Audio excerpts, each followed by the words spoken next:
La semaine dernière sur, me semble-t-il, à peu près là, un peu plus loin en fait, d'accord. On était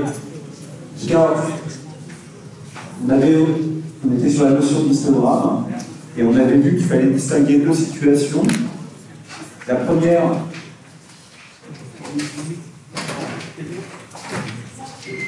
on est dans le cas d'une variable quantitative et distribuée sur des sous-classes. Donc typiquement ici c'est des classes d'âge. Okay. Et la première chose qu'on devait vérifier pour construire un histogramme, c'est que les classes d'âge étaient homogènes en termes d'amplitude, avaient la même amplitude, la même largeur. Puisque quand on fait un histogramme, l'idée c'est que la surface de chacun des rectangles qui correspond à l'histogramme représente le poids de la catégorie de la population totale. Donc ici, typiquement, on a une pyramide des âges à construire. C'est une demi-pyramide des âges, en fait. Et ce que l'on voit, c'est que les gens sont regroupés, les individus sont regroupés en termes de classe d'âge de 20 ans d'amplitude. Et donc, toutes les classes d'âge correspondent à 20 ans, à l'exception de la dernière. Vous voyez que pour la dernière, il n'y a pas de bonne solution. D'accord? Sur la dernière, on ne va pas discuter trop longtemps de la dernière. On ne s'intéresse pas au phénomène du vieillissement et de la dépendance. On ne va pas essayer d'être très précis sur le bout. Et donc, dans ce cas-là, il n'y a pas de difficulté à représenter un histogramme parce que les classes sont de même largeur directement en présentant simplement à chaque fois la hauteur de la catégorie en question. Là où les choses deviennent plus troublantes ou un peu plus compliquées, c'est lorsque justement les intervalles dans lesquels on découpe la population, ne sont pas de même largeur. Ok? Et donc, dans ce cas-là, il faut faire attention. Ce que je dis ici, c'est d'autres données, ancienneté d'emménagement dans la résidence principale. Vous voyez qu'on a une première classe d'âge qui est de l'ancienneté qui est de 5 ans, moins de 5 ans. 5 ans, 10 ans, c'est encore 5 ans. Et ensuite, ça devient 10 ans, d'accord? Et même 30 ans et plus, encore plus que 10 ans. Donc, la difficulté qu'on a, c'est que si on souhaite représenter un histogramme, il faut faire attention au fait que la surface de chaque barre correspond au poids de l'effectif. Et donc, vous voyez que ici, il y a 33,5% des gens qui sont depuis moins de 5 ans, qui sont concentrés entre 0 et 5 ans. Ici, c'est 8,6 aussi sur un intervalle de 5 ans. Mais là, c'est uniquement sur un intervalle de 10 ans. Et donc, si on veut respecter cette géométrie, il y a la nécessité, dans ce cas-là, de rectifier les fréquences. D'accord? Pour que le graphique conserve sa cohésion, à savoir que l'histogramme, qui est construit de manière à ce que la surface de chacun des rectangles corresponde à l'effectif, ou au poids de l'effectif de chacun. Donc, comment on va faire? Les gens qui sont depuis 10 ans et 20 ans dans leur logement, on n'a pas d'autres informations. On ne sait pas si on a depuis 11 ans, 12 ans, 13 ans, 14 ans, etc. Donc, à l'intérieur de chaque classe, on n'a pas d'informations sur ce qui se passe à l'intérieur de chaque classe. La seule manière dont on peut régler le problème, c'est juste de faire une hypothèse qui consiste à faire comme si, s'il vous plaît, messieurs, consiste à faire comme si la répartition était uniforme à l'intérieur. Monsieur, 2 fois, 3e fois vous sortez, quoi. Je veux dire, les cours ne sont pas obligatoires, mais il n'y avait pas tellement de monde. Bon, voilà. Merci, un peu de respect quand même. Je viens, je ne sais pas pour les cours, donc quelqu'un qui est là, je dis 1 fois et je leur dis 2 fois. Je sais pas que ça va faire. Donc ce qu'on va faire à chaque classe, c'est simplement égaliser. C'est simplement, pardon, vous voyez, je vais faire mon fil après, c'est simplement faire comme si à l'intérieur de chaque classe, la répartition était uniforme. Donc, dans les gens qui sont ici, 18,3%, dire que c'est uniforme, c'est faire comme si la moitié d'entre eux étaient depuis 10, entre 10 et 15 ans, et entre 15 ans et 20 ans, l'autre moitié. Donc, c'est faire comme si, à l'intérieur de la classe, il y aurait une répartition uniforme. Évidemment, c'est une hypothèse fictive. Mais c'est une manière de régler ce problème de différentes amplitudes et de représenter donc des barres finalement, sur des durées homogènes de 5 ans, ben, en rectifiant les fréquences, c'est-à-dire, par exemple, ici, en divisant par 2. D'accord? En disant que les 10,3%, on a 9,15 qui sont entre 10 et 15 ans, et 9,15 qui sont entre 15 et 20 ans. Ok? Donc, on peut faire ça de cette manière-là. On peut rectifier les fréquences, comme je viens de l'expliquer. D'accord? Et vous voyez que du coup, on tient compte de l'amplitude de chacune des classes. 5, 5, 10, 10. Ici, j'ai mis 20, mais en fait, je n'en sais rien. D'accord? C'est 30 et plus. Je fais comme si c'était 20. C'est une hypothèse que je fais, d'accord? Évidemment, c'est pas forcément vrai. Et à chaque fois, je vais utiliser la fréquence telle qu'elle est donnée, de manière à représenter quelque chose qui soit homogène en termes de fréquence rectifiée, en pourcentage, par tranche de 5 ans. Ok? C'est ça qu'on fait. Bon, évidemment, ça pose la question de savoir comment on représente une unité. Pourquoi j'ai pris 5 ans? Pourquoi j'ai pas pris autre chose? J'ai pris 5 ans parce que c'était le minimum des amplitudes. Je ne sais pas, le plus grand petit commun diviseur, un truc comme ça, je ne sais rien exactement ce que c'est, mais c'était assez habituel de le faire comme ça. Peut-être que, après tout, on a inventé une unité qui est l'année, 1 an, d'accord? Et donc, quand on rectifie les fréquences, en fait, on va exprimer ça en pourcentage par unité, c'est-à-dire en pourcentage par année ici, en l'occurrence. Donc, quelque part, ici, j'ai rectifié en mettant 5 ans, 5 ans, 5 ans. Si on veut éviter les probabilités, on va raisonner en ce qu'on appelle en densité de fréquence, non plus en fréquence, mais en densité de fréquence. C'est un peu, excusez-moi, c'est un peu compliqué, mais c'est bien ça. On va prendre les 33,5% qui sont là, et on va les diviser par 5.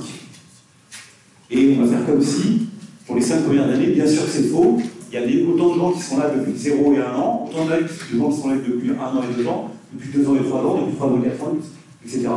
Donc, de cette manière-là, on va pouvoir représenter des choses en termes de densité de fréquence, en choisissant finalement l'unité d'année comme étant l'amplitude de référence. D'accord? C'est juste une manière de représenter les choses. Donc ça veut dire que, effectivement, vous voyez que là, la densité de fréquence, bah, on l'a vu facilement. Là, sur un intervalle de 10 ans, elle est de 1,83%.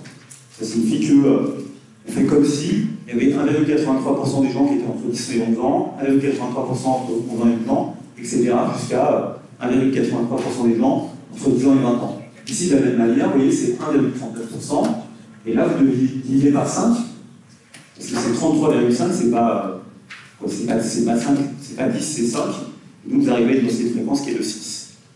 Donc, exprimer les choses en termes de densité de fréquence, pour une variable qui est une variable ici continue, distribuée sur des sous-intervalles, ça permet de régler la question d'intervalles d'amplitude qui peuvent être d'amplitudes différentes. Ok? Donc voilà, j'ai représenté là en termes de densité de fréquence. Voilà, la densité de fréquence en pourcent, ça veut dire que à l'intérieur de chaque sous-classe, on répartit par année, même si c'est faux, c'est une manière de le dire. Et donc ça fait 6,7, 3,7, 1,8, 1,4, 0,8, etc. Et c'est bien ce nombre-là qui va apparaître dans l'histogramme, de manière à ce que la multiplication de 5 par 6,7 nous donne bien 33,5, la multiplication de 5 par 3,7 nous donne bien 10,6, etc. De manière à ce que la surface de chacun des rectangles qui apparaît soit bien proportionnelle à l'effectif. D'accord? Pour faire ça, évidemment, si je considère qu'ensuite les gens se répartissent de manière uniforme, ok, c'est un peu, voilà, c'est une hypothèse que je fais, bien sûr qu'elle est fausse. Je dis que je fais l'hypothèse implicite de distribution uniforme à l'intérieur de chaque classe. Je n'ai pas l'information, je ne la connais pas. Si on avait des données plus fines, on pourrait peut-être le savoir. Mais ici, on nous a présenté les données de cette manière-là. Donc on va faire cette hypothèse pour réussir à représenter l'histogramme. Et effectivement, il est là, l'histogramme. Vous voyez que là, j'ai fait apparaître l'ancienneté, donc c'est la variable qu'on étudie, d'accord? Donc c'est elle qui est continue, qui est quantitative, continue, mais distribuée en termes de sous-classes, d'accord? Les sous-classes, on les identifie, 0,5 ans, 50 ans, etc. Et puis, ce que je fais, c'est que je rectifie les fréquences de manière à faire apparaître sur l'axe des ordonnées, non pas le pourcentage dans chacune des classes, mais de manière à faire apparaître la densité de fréquence, de manière à ce que la surface de chacun des rectangles, et ici, qui peut avoir une base différente, à cause de mes différentes amplitudes, soit proportionnelle à l'effectif total. Donc évidemment, quand j'ai fait mon truc avec la pyramide des âges, je ne me suis pas posé la question. Okay, et si vous devez représenter un histogramme, c'est pas un diagramme en barre, c'est quelque chose qui a une signification fictive, où la surface est proportionnelle en gros à l'effectif, ou à la fréquence totale du truc. D'accord. Dire que c'est uniforme, c'est dire qu'à l'intérieur, je fais comme si c'était plat, en fait. C'est ça, l'hypothèse d'uniformité. Évidemment, c'est pas le cas, sans aucune raison d'être là, parce qu'il n'y a pas de décrochage, il n'y a pas de discontinuité de cette manière, il n'y a pas un décrochage tout d'un coup.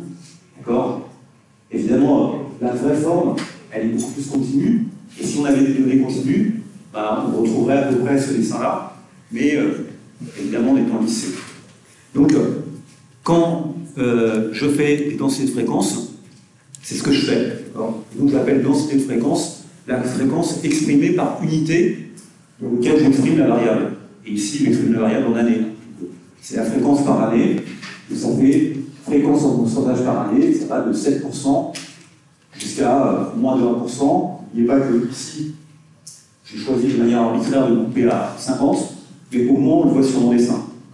Je me suis arrêté à 50, tout le monde a bien compris qu'il peut y avoir des gens qui vivent plus de 50 ans au même endroit, mais on fait comme si ça n'existait pas. Sinon, ça nous obligerait à ces problèmes des queues de distribution. Ok. Donc, la rectification, ici, je l'ai faite sur les fréquences.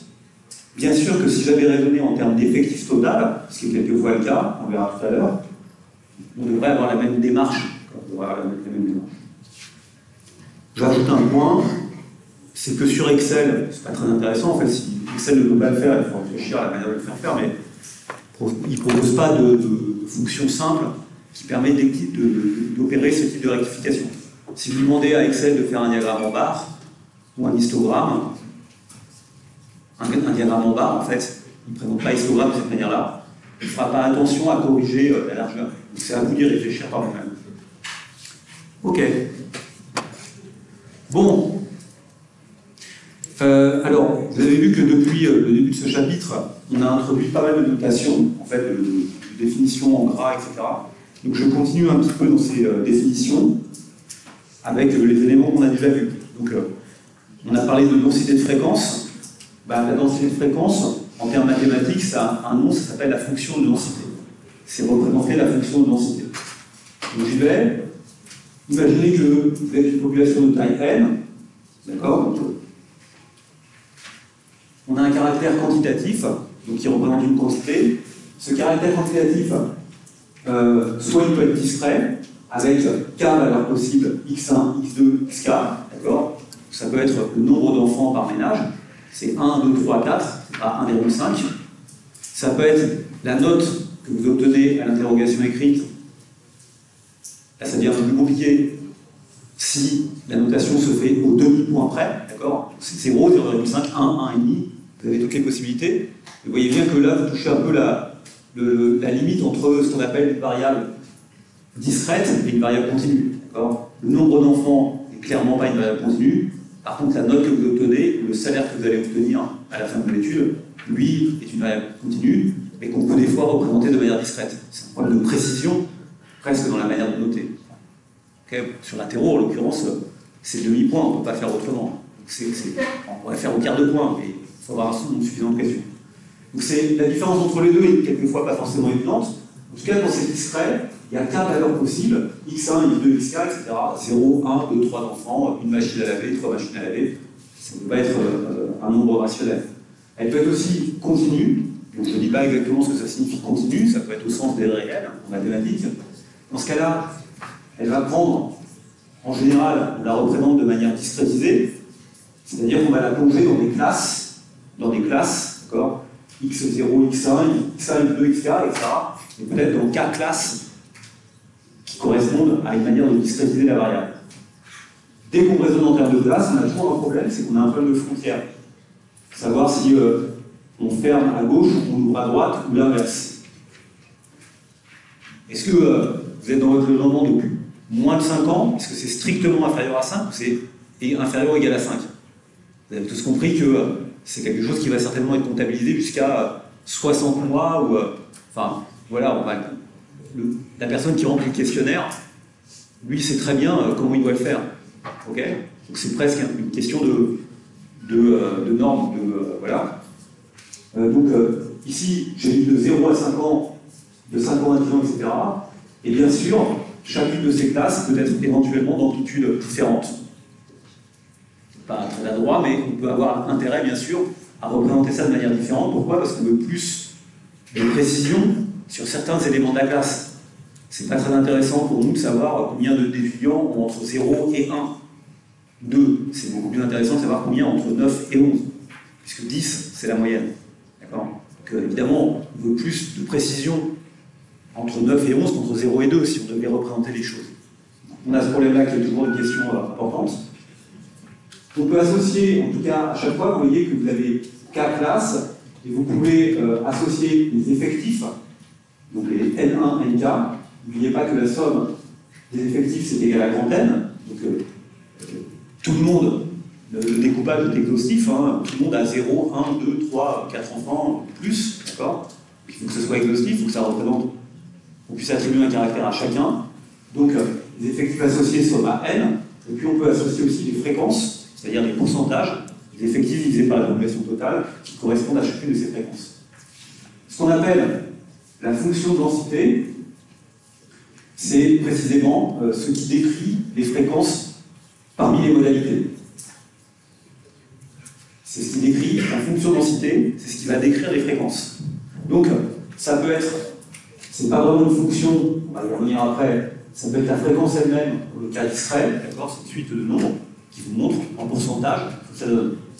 Et puis, dans le cas continu, c'est un peu plus compliqué parce que il y a ma question de disparité d'amplitude, auquel j'ai parlé précédemment, et donc pour ça, il peut être nécessaire de rectifier les densités, les fréquences, pardon, et dans ce cas-là, avec le X, c'est la fameuse courbe des densités de fréquences dont j'ai parlé précédemment, celle qui correspond à l'histogramme. Okay, je dis courbe des densités de fréquences pour justement dire, dans ce cas-là, il y a un vrai problème qui se pose en termes de largeur de l'intervalle. Okay, la fonction densité, elle est représentée par un diagramme en barre. Vous avez vu nombre d'enfants dans le cas discret. Vous n'avez pas de signification de surface. D'accord.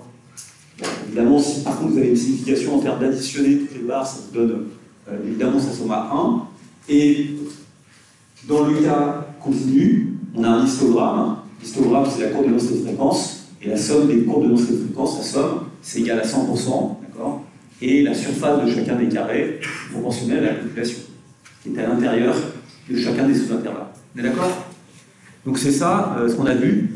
Et donc derrière cette notion de courbe de densité de fréquence, il y a ce qu'on appelle la fonction de densité, qui est quelque chose qui est très utilisé en statistique, qui décrit la répartition. Donc cette fonction, elle est continue si la distribution est continue, et puis si elle n'est pas continue, c'est un peu plus compliqué. On aime bien aussi, on va prendre cet exemple-là, c'est très simple, vous pouvez comprendre, celui-là, c'est pas... on aime bien aussi représenter les fréquences de manière cumulée, donc faire des fréquences cumulées. Donc vous avez la question de l'emménagement de la résidence principale, et on va poser une question, quel est le pourcentage de ménages qui habitent leur résidence principale depuis moins de 1 an? La réponse, évidemment, la réponse c'est 0%. Ok.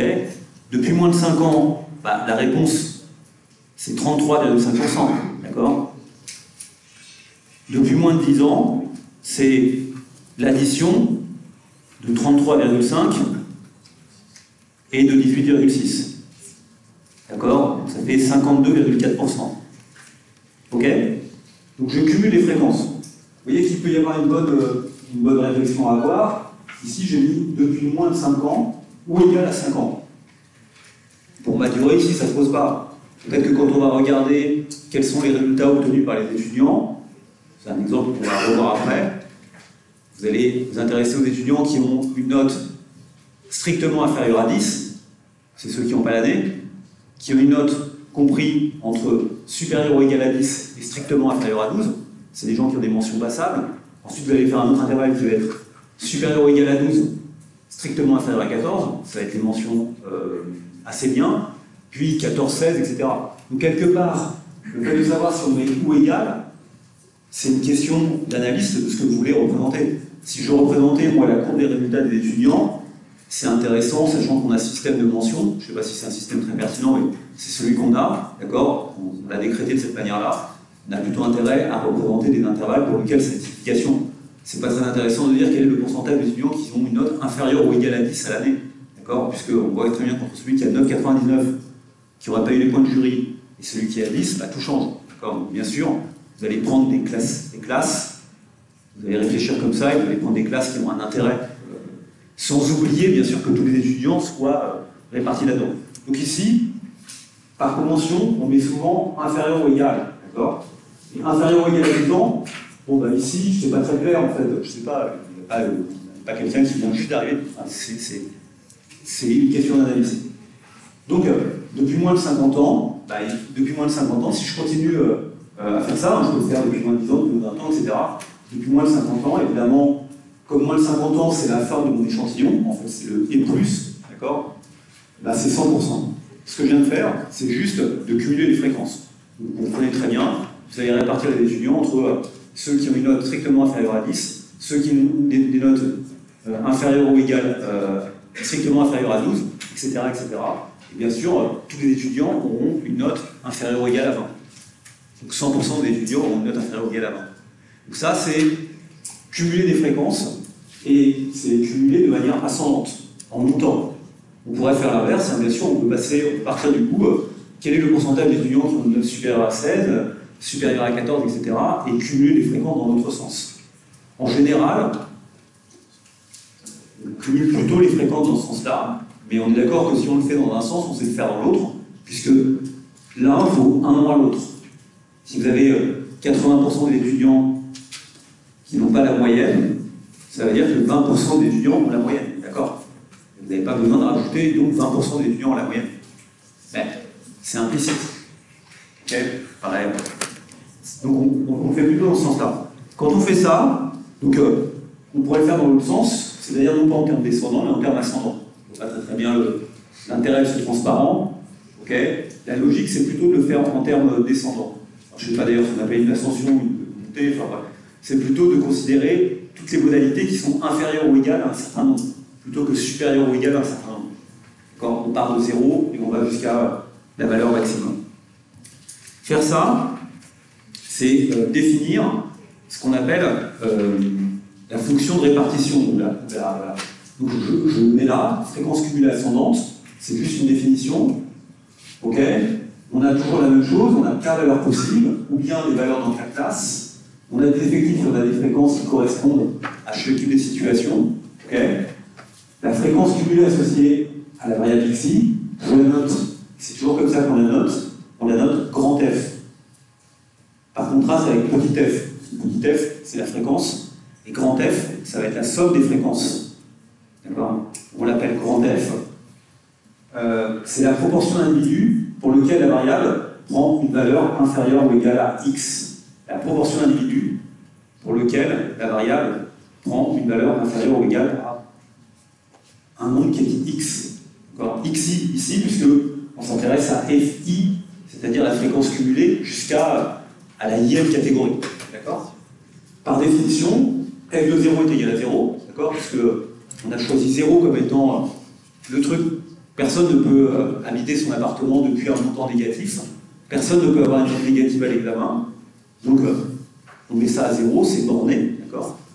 Donc, bien sûr, par convention, f de 0 est égal à 0. Ou alors, c'est une variable qui va de moins l'infini à plus l'infini. Puis après, on les cumule. Et bien sûr, par définition aussi, Fk, K étant la dernière catégorie, eh ben, on a pris toutes les variables qui sont inférieures ou égales à cette dernière catégorie, donc c'est 100%. 100% des étudiants ont moins de 20, ont une note inférieure ou égale à 20 à l'interrogation écrite. D'accord? Donc, ça, c'est la courbe des fréquences cumulées ascendantes. Cette courbe, c'est aussi du vocabulaire, et croyez-moi, c'est du vocabulaire standardisé. C'est ce qu'on appelle la fonction de répartition. Cette courbe, c'est la fonction de répartition. La fonction de répartition, c'est la courbe, c'est la fonction cumulative En anglais, ils disent ça comme ça, d'ailleurs, plutôt, ils disent c'est la cumulative, c'est la fonction de répartition. Peut-être que le cumulatif, c'est finalement mieux en anglais. C'est la fonction grand F, puisque on a sommé, on appelle toujours grand F et l'autre on appelle petit f, qui, à chaque valeur de la variable, fait correspondre sa fréquence cumulée ascendante. D'accord? Sa fréquence cumulée ascendante. Donc f de x, c'est ça. Donc vous avez compris que la fonction grand F, c'est la somme des petits f pour des valeurs qui seraient correspondant à des valeurs qui seraient inférieures à x. D'accord? Donc vous pouvez le dire de cette manière-là, f de x, x c'est un nombre, 12 sur 20, d'accord? 12 sur 20, et ça c'est, f de x c'est quoi? C'est le pourcentage d'étudiants qui ont une note, leur note c'est grand X, inférieure à 12 sur 20, inférieure à petit x. D'accord? Et donc ça c'est f de F20, c'est le nombre d'étudiants ou la fréquence d'étudiants qui ont une note inférieure ou égale à 20, 100%. On peut le définir en termes de fréquence ou on peut le définir en termes d'effectifs. D'accord?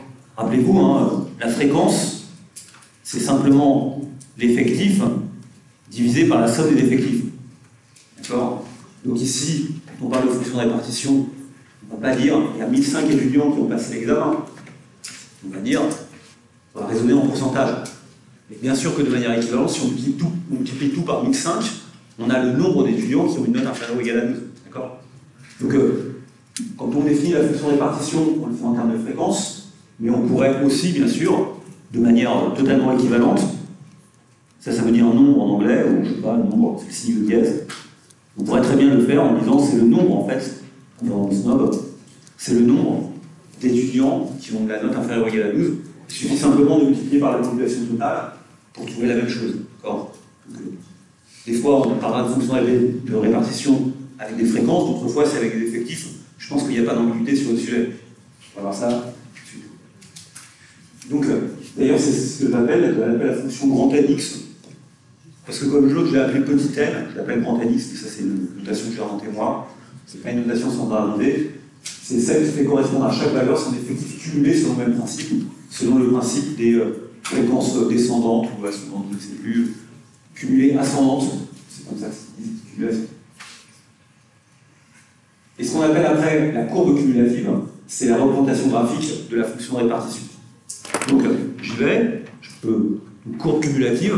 Vous avez compris qu'on a la fonction densité qui correspond à l'histogramme, c'est-à-dire à la courbe des densités de fréquence, et puis on a la fonction de répartition qui somme de manière ascendante, qui va décrire après ce qu'on appelle la courbe cumulative de la répartition. On va voir ça tout de suite sur un exemple. Alors on peut prendre des exemples à votre prise de tête. Par exemple, je vous demande de construire ici la courbe cumulative d'une variable discrète, mais d'une vraie variable discrète. Ce n'est pas les notes des étudiants, c'est le nombre d'enfants. D'accord? Donc il est clair que personne n'a 1,5 enfants. Donc on a le tableau. Donc ici ce sont des familles. Donc n'oubliez pas, les familles, ce sont des ménages avec enfants. Donc la valeur minimum c'est 1. Enfin, ouais. Aucun n'a 0, puisque ce sont des familles par définition, ils ont un enfant. La valeur minimum c'est 1. Donc ça veut dire qu'il y a. Voilà. Comment on va représenter les choses? Donc on avait déjà vu les choses. Là on a les pourcentages. Et bien sûr, on peut mettre les fréquences cumulées. Donc si on prend les choses un peu au sérieux, on va se dire quel est le pourcentage de familles qui ont un nombre d'enfants inférieur ou égal à 1? Évidemment, en fait, inférieur ou égal à 1, c'est un enfant. Puisque vous ne pouvez pas avoir 0,8 enfants. Donc c'est 45%, 45,3. Ensuite, vous additionnez quel est le nombre de familles qui ont un nombre d'enfants inférieur ou égal à 2. C'est des familles avec 1 ou 12 enfants. 83,4%. Etc., etc. 4 enfants et plus. Donc là, il y a toujours la question du plus qui est jamais bien évident à comprendre. C'est une manière de résumer les données. Et donc, pour tracer la cumulative, il suffit juste de répondre à ces questions. Quelle proportion de familles ont un nombre d'enfants inférieur ou égal à 0, 0%, à 1, 45,3%, à 2, 83,4%, à 3, 87,3%. Ce qui est au-dessus, c'est les familles qui ont plus de 4 enfants. D'accord? Vous voyez que la difficulté qu'on a ici, c'est que comme la variable est discrète, si on doit la représenter, on a un problème, c'est qu'en fait on peut bien sûr sur ce dessin ici mettre le nombre d'enfants, c'est la variable qu'on étudie, ici mettre le pourcentage de familles qui ont un nombre d'enfants inférieur ou égal à ce nombre, donc je représente ici la fonction que je vais appeler f de x, ici c'est x, c'est le nombre d'enfants, d'accord? La difficulté que j'ai dans ce graphique, c'est que vous voyez que ce graphique il est discontinu, en quelque sorte. Quel est le nombre de familles qui ont un nombre d'enfants inférieur à 1,4? Si je prends les choses sérieusement, je fais comme si x était une variable continue. C'est ceux qui ont un enfant. Donc il y a des paliers, d'accord? Il y a des paliers, ici, vous voyez, il y a ce point que je vais représenter comme un point, parce qu'il y a une discontinuité. En fait, quand on passe de 0,9999 à 1, boum, on saute, d'accord? Après, on est restable, boum, on ressaute, etc. Et donc, cette courbe ici, en termes de marche d'escalier, elle est en termes de marche d'escalier. Pourquoi? Parce que la variable qu'on étudie n'est pas une variable continue, d'accord? Donc, c'est pas un choix de l'analyste, d'accord? C'est la réalité des familles qui ne peuvent pas avoir un nombre décimal d'enfants. Donc, elle aura cette forme-là. Donc, pour la fonction de répartition, vous voyez, effectivement, elle aboutit à 1. Pourquoi? Parce que quel nombre de familles? Alors, il y a un moment où, vous voyez, là, quand je suis à 3, ok, je suis à 96, et puis là, il y a la question de savoir qu'est-ce que je fais pour les familles qui ont plus de 4 enfants. Bon, ben, je fais sauter ici, je fais sauter à 100%, je le stabilise après. Ok? Bon. Donc, il n'y a pas d'ambiguïté sur le fait qu'on termine à 100%, toutes les familles ont un nombre d'enfants inférieur à 4 et plus. D'accord? Plus étant 12 enfants si vous voulez. C'est toujours un problème de savoir comment on représente la valeur ici. Et voilà, on a une courbe ici qui est discontinue, parce qu'il y a ces points, parce que c'est la discrète, il y a des sauts, d'accord? C'est pour ça que je dis les pointillés, et elle est en escalier. Elle monte parce que c'est la nature même de la variable qui le sent. Et vous voyez que les marges d'escalier, ici, ont tout le temps la même largeur, parce que les classes sont de même amplitude. On n'a pas entre 2 et 4 enfants, etc. Sauf la dernière, parce que la dernière correspond à 4 enfants et plus. Donc c'est assez naturel. Donc, pour une variable discrète, définie par un nombre entier, nombre d'enfants ici, la courbe cumulative, elle est en escalier avec une discontinuité des sauts verticaux. Et c'est dû à la logique de la construction. Puisqu'à chaque fois, on additionne, vous avez compris sur l'exemple, on n'a peut-être pas besoin de faire beaucoup de mathématiques pour comprendre comment on construit cette courbe. Je pense que ça suffira largement pour ce que vous devez savoir. Point important, bien sûr, c'est qu'elle commence toujours à 0 et elle finit toujours à 1 et elle est toujours croissante. D'accord? C'est toujours croissant puisque les fréquences sont tout le temps positives ou nulles. Ça, c'est un point absolument essentiel. Cette fonction f, elle est comprise entre 0% et 100% et elle est toujours croissante entre 0 et 1. D'accord? Donc c'est une propriété par construction de la fonction. Maintenant, imaginez que vous ayez une variable contenue. C'est-à-dire, par exemple, typiquement la variable contenue qu'on avait, c'était l'ancienneté d'aménagement de la résidence principale en 2005. Ok? Dans ce cas-là, vous savez très bien que les gens peuvent habiter depuis 6 ans, 7 ans, etc. Ils ne sont pas tous à 5 ans, ils ne sont pas tous... C'est une variable qui est continue. Donc, vous pouvez essayer de faire la même chose. Vous pouvez représenter le cumul. Et bien sûr, quand vous allez représenter le cumul, on l'a déjà fait, les fréquences cumulées. La 5, 10, on additionne, 33,5, 52,1, 70,7, 81, etc. On additionne. Et on peut très bien, ici, représenter, comme je l'ai fait tout à l'heure, le nombre d'années d'ancienneté, c'est la variable petit x, ok? Et cette fois, elle est continue. Et puis ce que je veux, c'est représenter le f de petit x. Ce que je vais faire, c'est que je vais représenter un certain nombre de points. Quel est le nombre de points qui sont d'une durée inférieure ou égale à 0? 0, d'accord? Personne n'est interrogé au moment même où il déménage. Là, à 5, je place ce point. Ensuite, j'ai ce point-là qui correspond à 52,1. Ensuite, j'ai ce point-là qui correspond à 70,4. qui correspond bien sûr à 20%. Ok, vous avez donc tous compris comment je fais ça. Je peux représenter chacun des points. Et donc je représente tous les points qui sont là, d'accord, 70,4, après c'est 84,3, etc.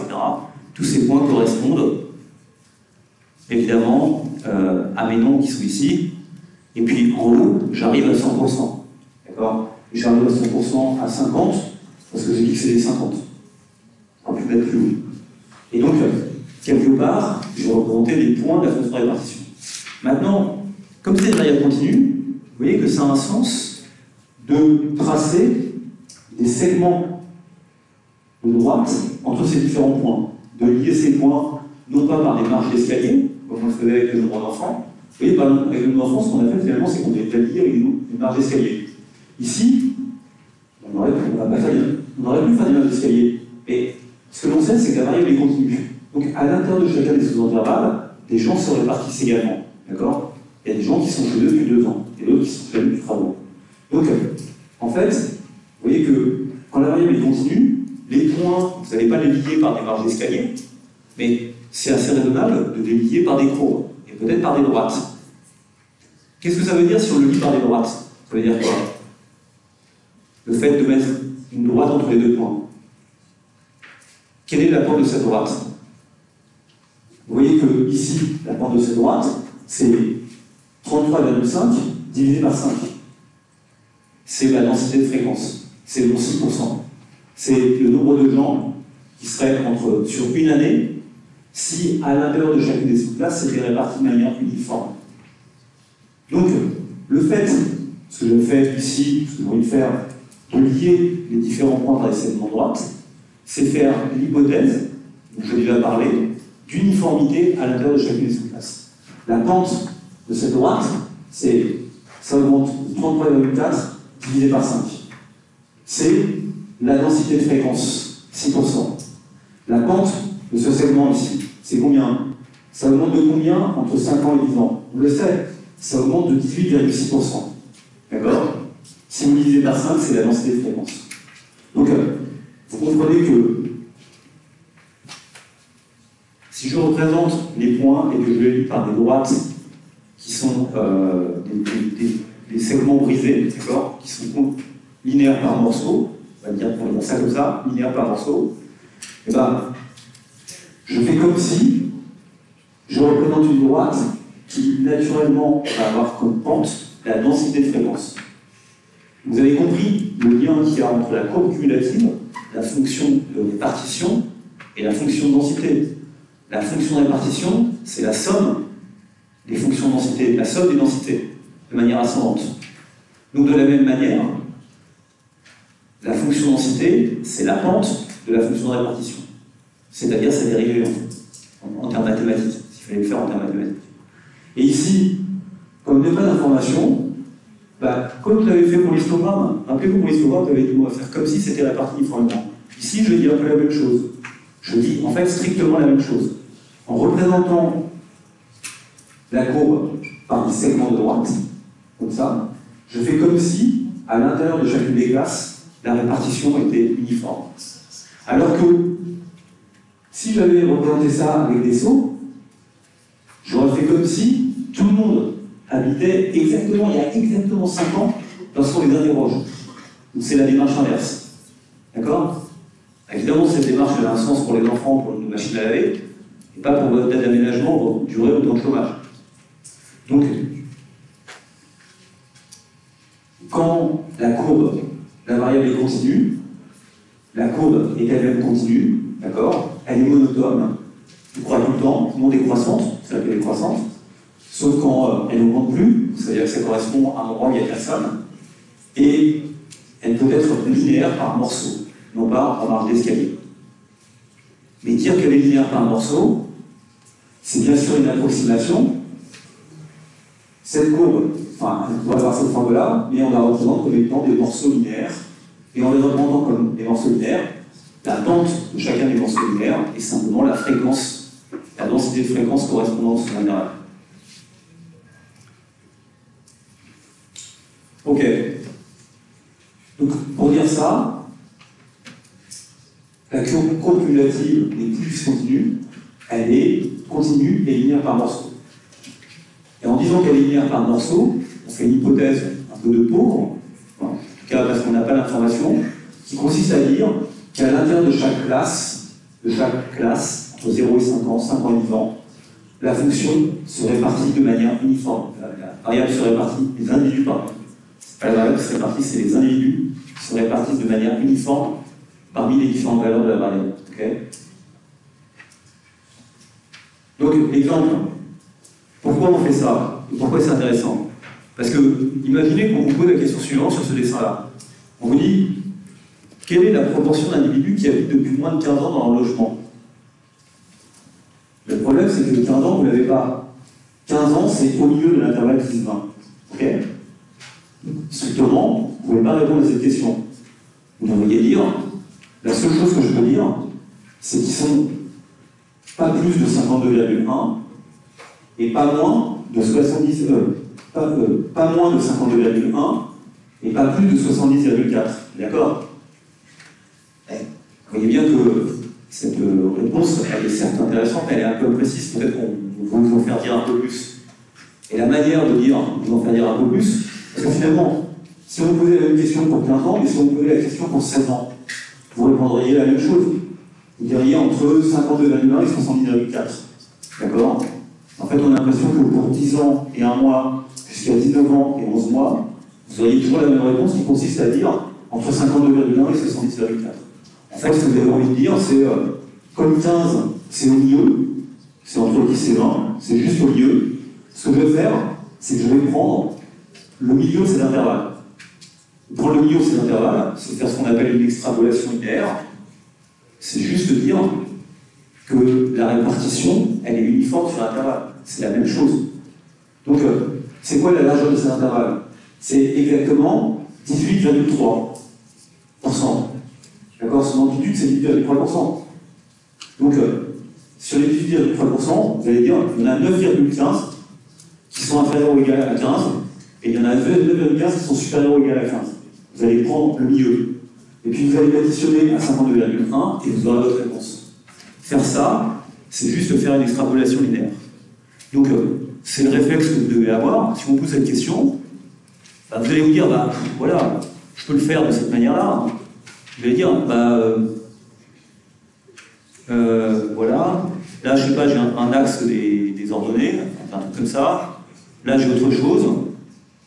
Ok, ça, c'est pas 0, d'accord, je le casse.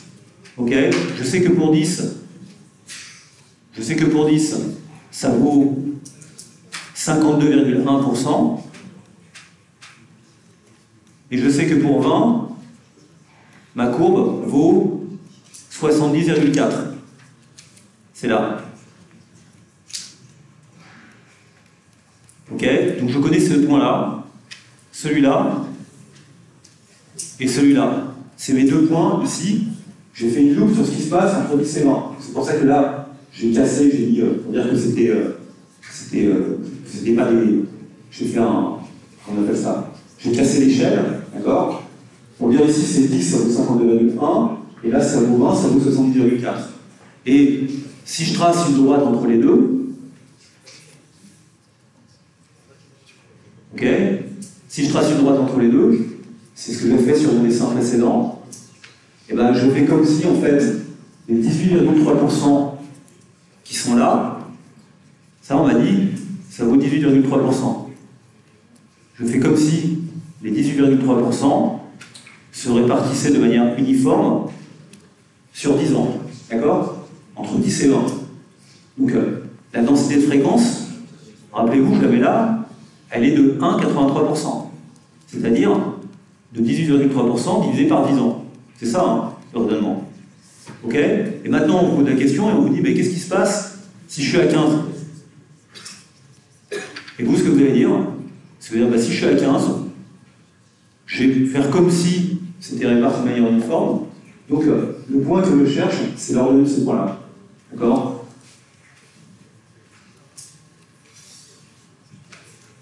Ok? Et ce point-là, c'est combien? Ça. Bah, donc évidemment, la réponse à ma question, elle est là. F de 15, c'est ça. tout cas, ça peut être ça, en acceptant que ce soit une répartition uniforme. C'est quoi? C'est la moitié du segment 52,1 et 70,4. Donc c'est égal à combien? C'est égal à 52,1, d'accord, plus la moitié, voilà. Online torture. Non, je ne fais pas help, je fais cancel, je vais toucher quelque chose que je n'aurais pas dû toucher. Ok? Donc c'est 52,1 plus la différence entre 70,4 et 52,1, d'accord, divisé par 2.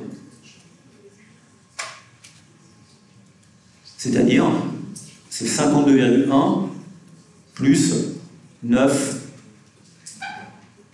Vous voyez que 70,4 moins 52,1, c'est 18,3.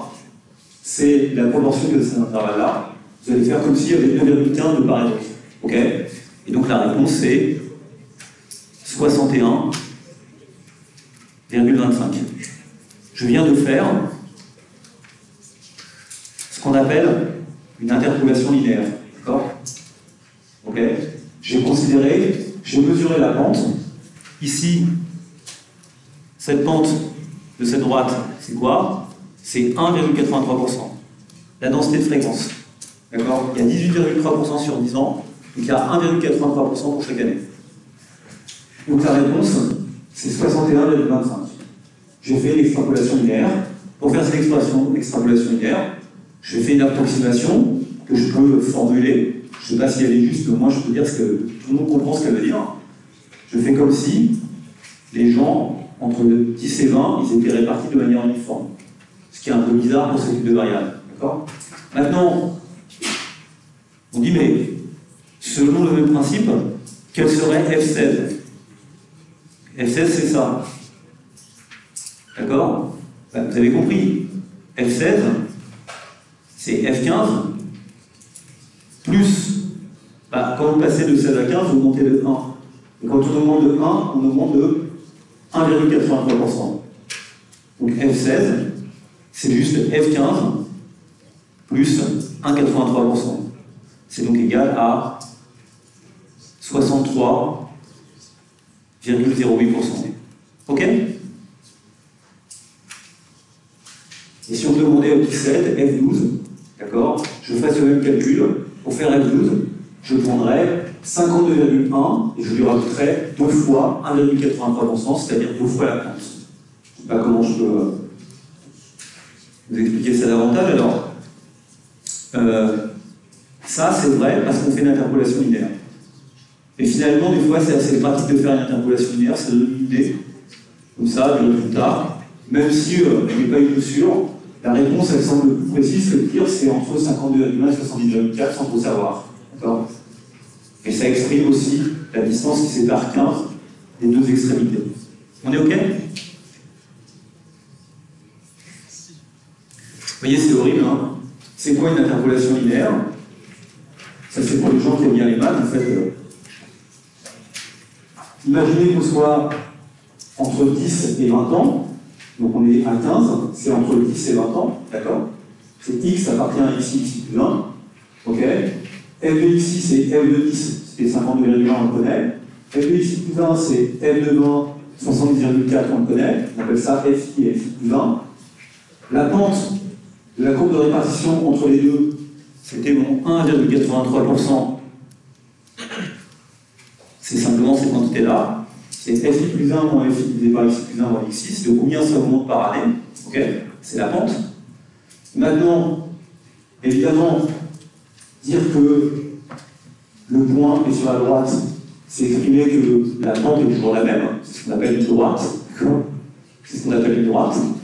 Donc, peut-être que la formule est là, en bas. C'est quoi f de 15? C'est f de 10 plus 1,83 multiplié par 5. D'accord?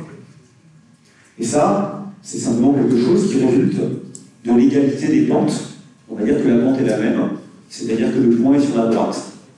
C'est quoi f de 15? C'est aussi f de 20, pris en sens inverse, moins 5 fois 1,83. D'accord? On va l'exprimer dans les deux sens, évidemment. D'accord? C'est pas la question. Donc, voilà ce qu'est faire une interpolation linéaire. C'est juste faire le dessin, je le refais, je ne sais pas si c'est intéressant de faire ça, mais je le refais. D'accord? Le dessin est le suivant. Ici, vous avez la variable. Ici, vous avez xi. Ici, vous avez xi plus 1. D'accord? Ici, vous avez fi. Ici, vous avez nécessairement fi plus 1 qui est plus haut que fi, par définition, puisque c'est une courbe de densité. D'accord? Et puis, nous, ce qu'on cherche, c'est le f de x qui correspond à ça. Il est où ce f de x? C'est ça qu'on cherche. Ok? Et donc, ce que je dis juste, je dis ce f de x, il est sur la droite qui lie ces deux points-là. Donc la réponse à la question, c'est f de x, c'est un point qui est sur la droite, c'est ce point-là, d'accord? Donc quelle est la caractéristique de ce point-là? C'est qu'il faut que la pente de cette droite, c'est 1,83%, c'est ça, hein, la pente, c'est la densité de fréquence. Et il faut que la pente entre xi et x, qui est là, soit la même que la pente entre xi et xi plus 1, qui est là. D'accord? Donc ça veut simplement dire que f de x, c'est f de i plus xi moins x, 5 fois 1,83%. Ok? Dit comme ça ne paraît pas très compliqué, mais j'ai constaté depuis longtemps que beaucoup de gens qui atteignent un niveau plus simple ont du mal avec les règles de 3 ou les interpolations linéaires. C'est pour ça que j'en parle longuement, mais il faut simplement s'y pencher, et à chaque fois, avoir ce dessin-là en tête, et bien sûr, vous allez le retrouver. Après, simplement, des fois, vous êtes confronté au même calcul dans des circonstances différentes, ça peut vous déstabiliser.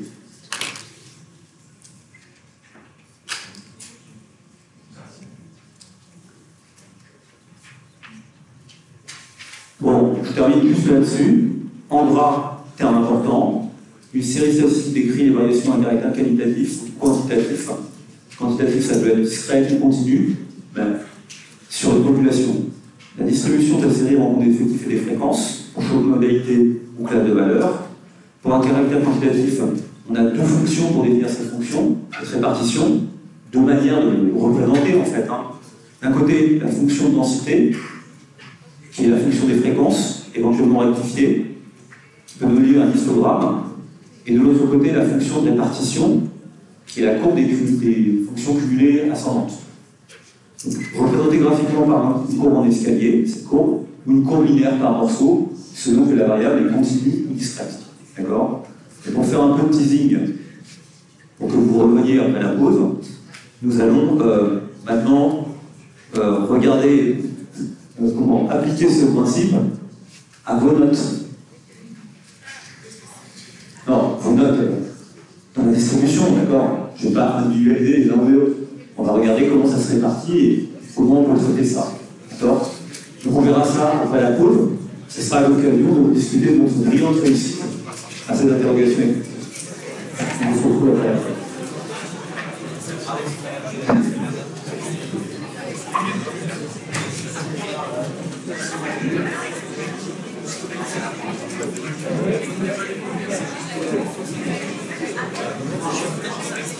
Quand vous dites la pente 1,83 et que c'est la densité de fréquence, comment on la trouve la densité de fréquence? Mais c'est juste une manière de répondre à la question. Il ne faut pas en faire quelque chose de très important. En général, il y a peu de choses qui sont vraiment importantes. Mais c'est un principe un peu général de faire des interpolations linéaires. On fait tous les jours des interpolations linéaires.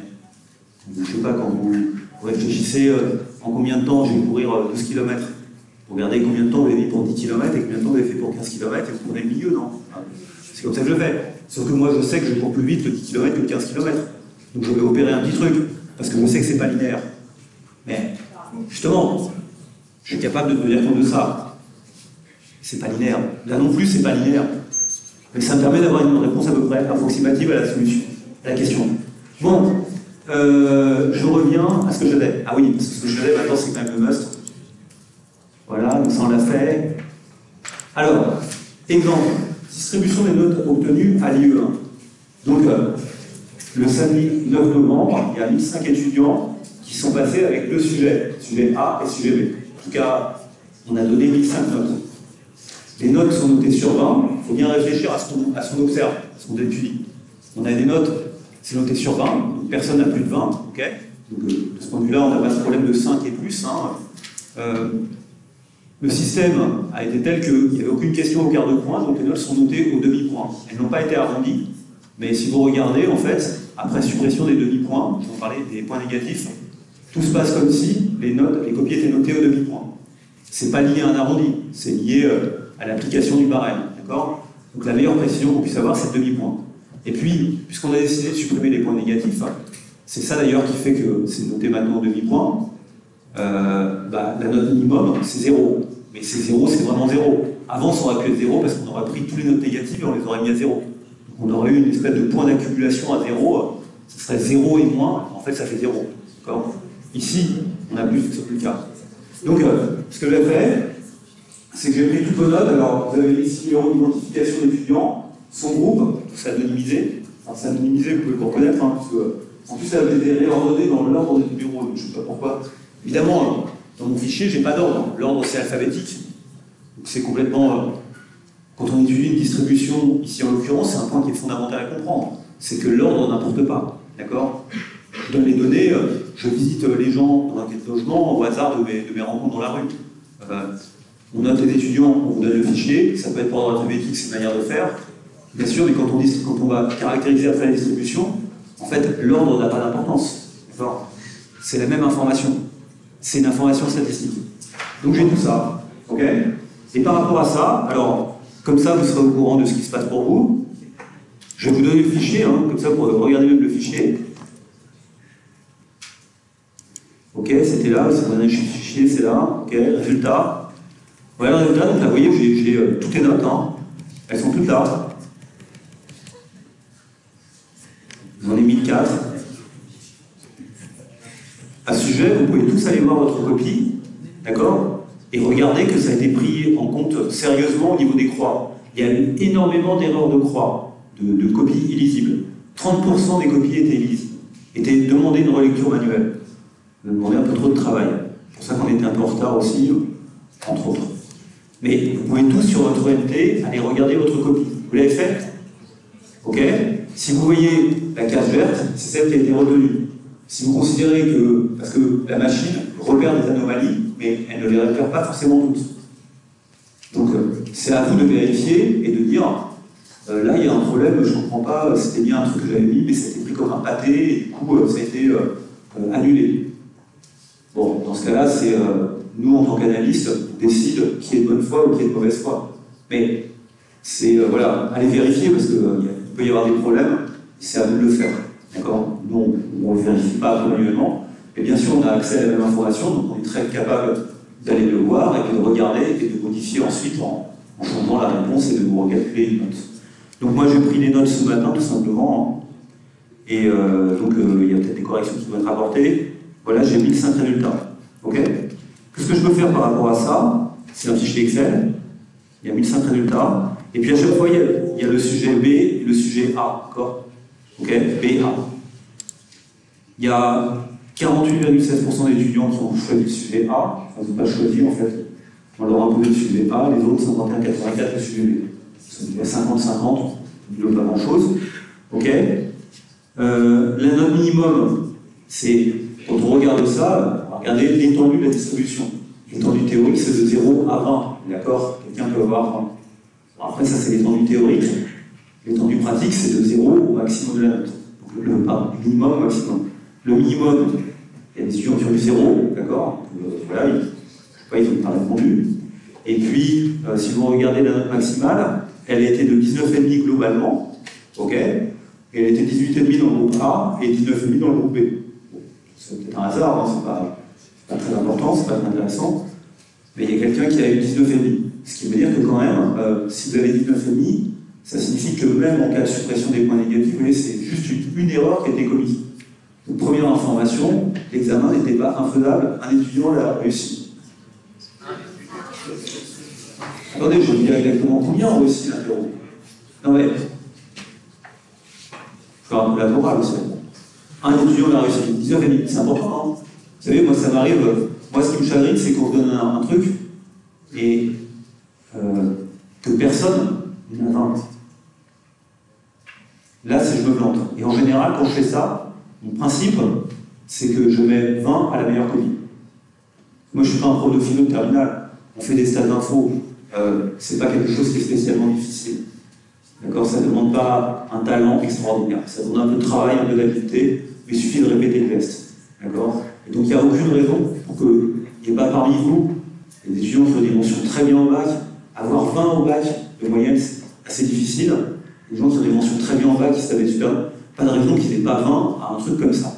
Aucune raison.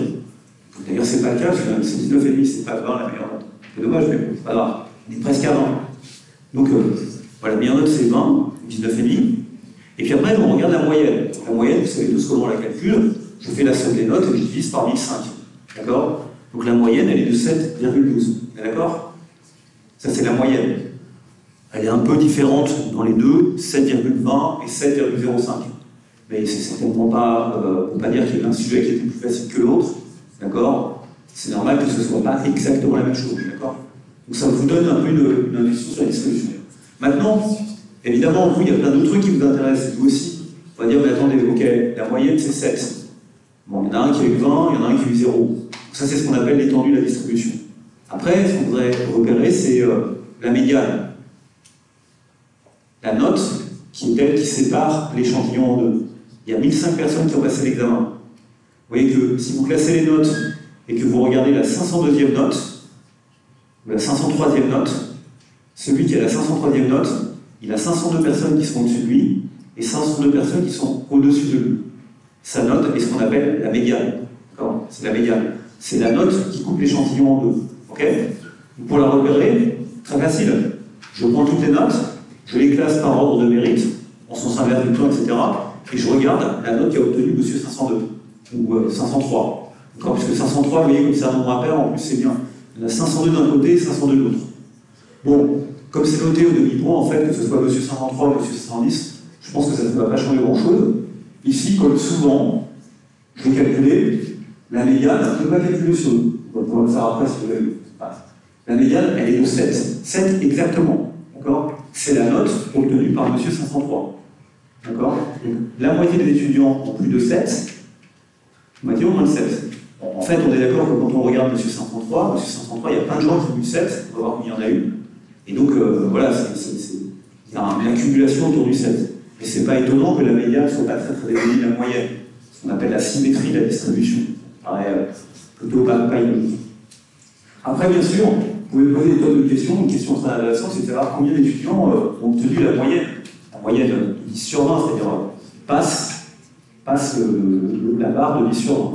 Donc ça, c'est quelque chose que l'on peut obtenir en regardant quoi? En regardant la courbe des fréquences cumulées. D'accord? Je peux représenter la courbe des fréquences cumulées, je peux regarder la fréquence, le pourcentage d'étudiants qui ont obtenu une note inférieure ou égale à 10, ou une note strictement inférieure à 10. Ça peut être super, ça peut être inférieur ou égal à 9,5, puisque vous voyez que dans ce qui me préoccupe ici, en mettant des notes au demi-point,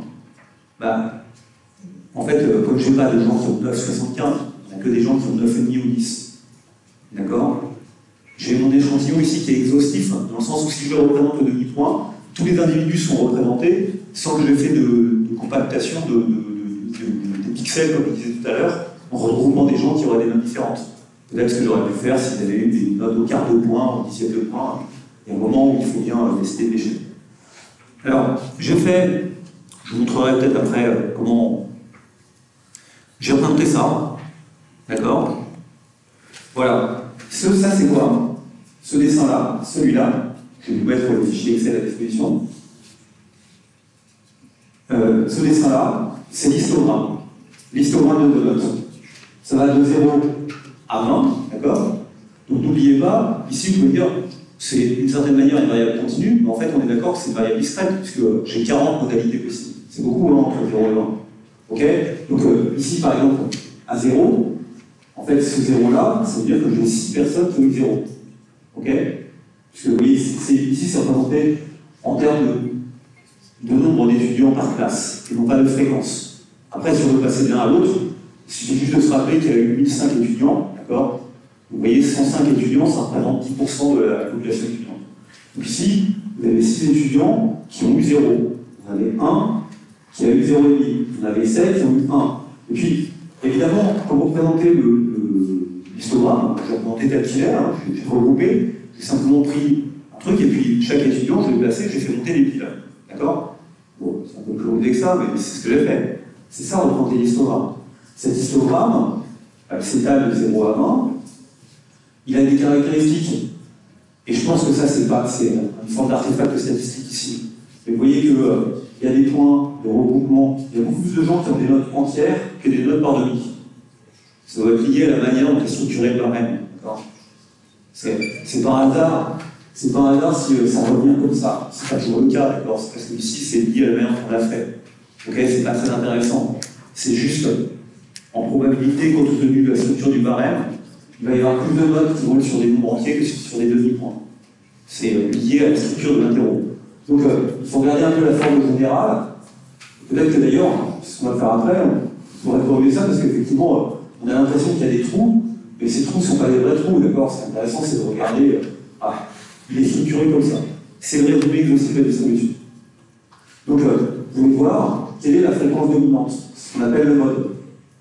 Vous voyez, le plus, c'est pas très intéressant de le savoir, c'est 6, d'accord? 6.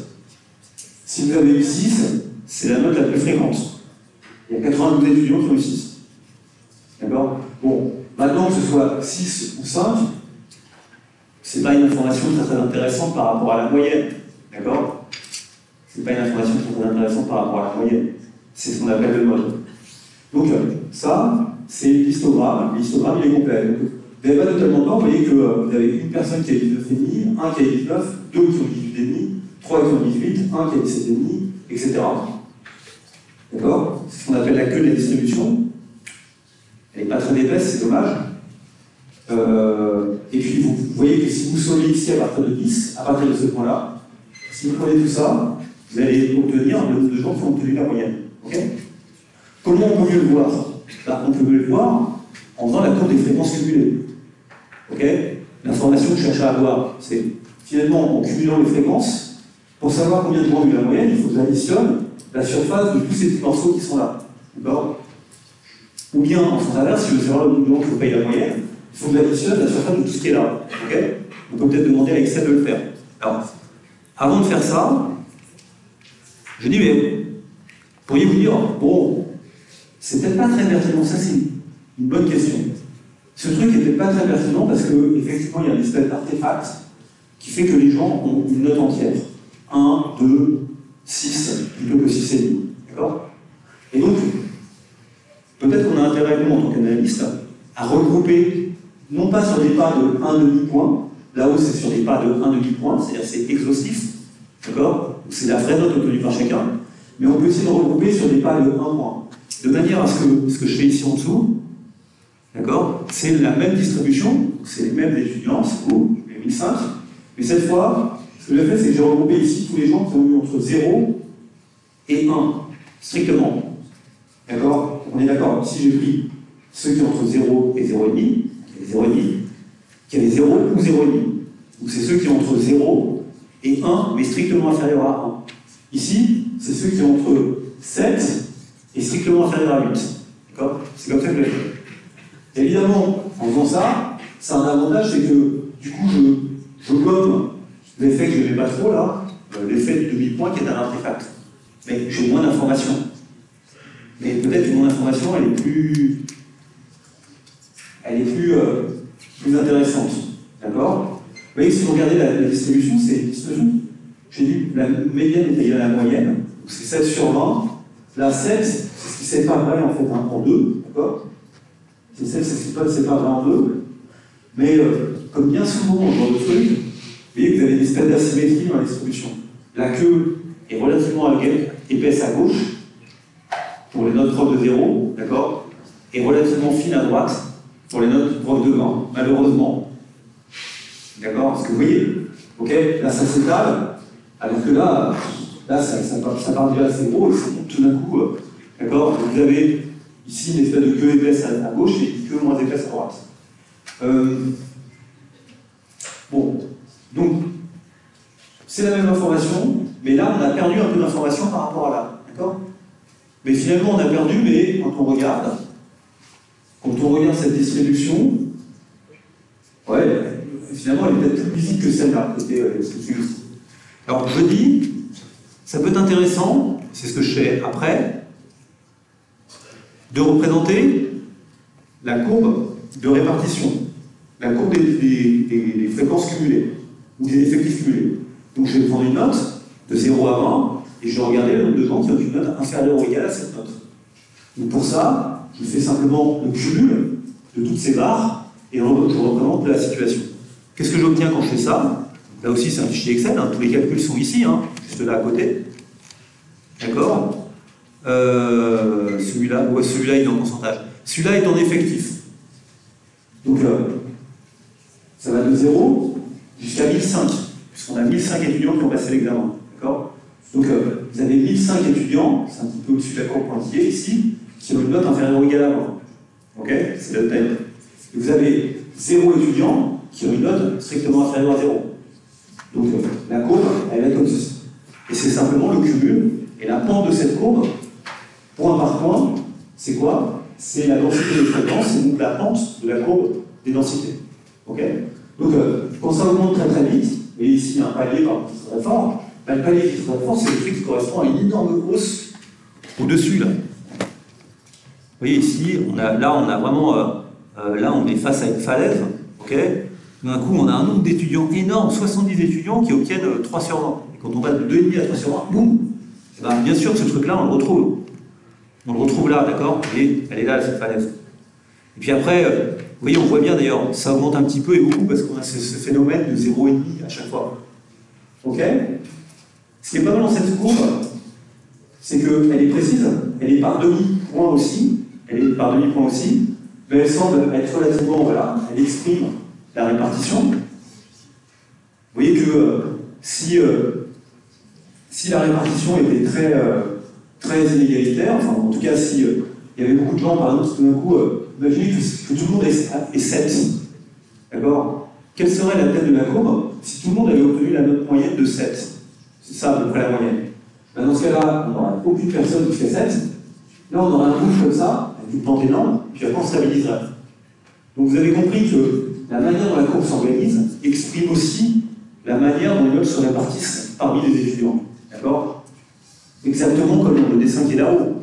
Ok? Est-ce que la distribution est uniforme? Moi, on aime bien la distribution uniforme. La distribution, bien sûr qu'elle n'est pas uniforme. Si la distribution était uniforme, on aurait, sur 1000 étudiants, 40 classes, on aurait 25 étudiants.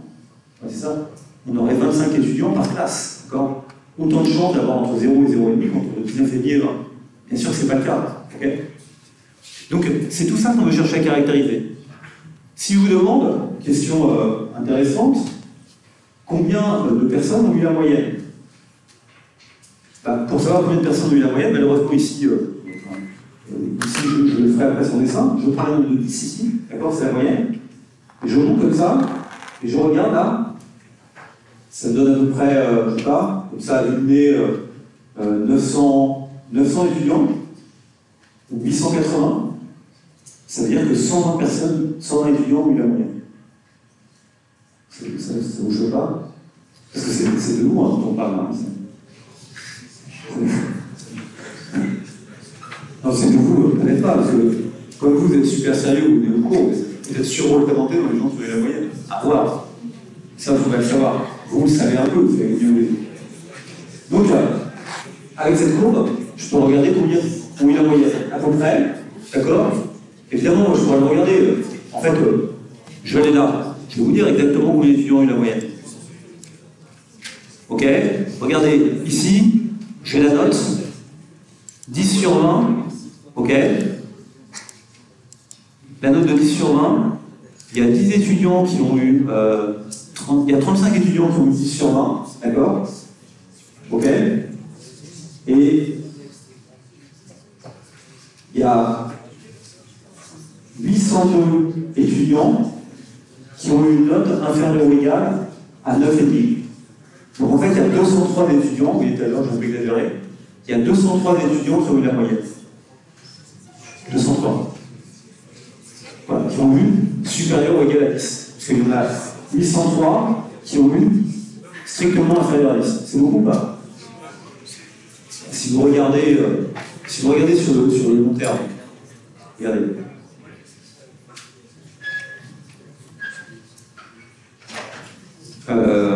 Non, c'est vrai que c'est pas beaucoup. Et franchement, moi je pense que qu'on est tous un peu coupables de ça. Mais vous aussi vous l'êtes. L'interro était un peu alambiqué dans les réponses. J'en suis parfaitement conscient. Attendez, non, pas 2 heures. 2 heures, au bout d'un moment, les étudiants ils trichent.